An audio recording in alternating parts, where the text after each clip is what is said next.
И здравейте хора, държа Marvel еликсир, който да опитаме днеска. Този Marvel е с манго и праскова и хайде да го опитваме. Мирише доста приятно, на цвят е оранжево и да го опитваме.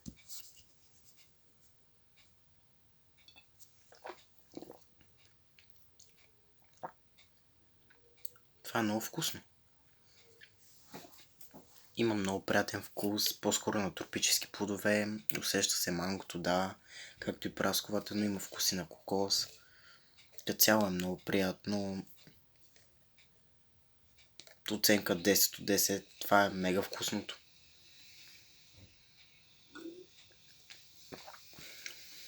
Не, човек, това е вкусното. Определен 10-10. И до следващото видео, когато ще опитваме ново нещо.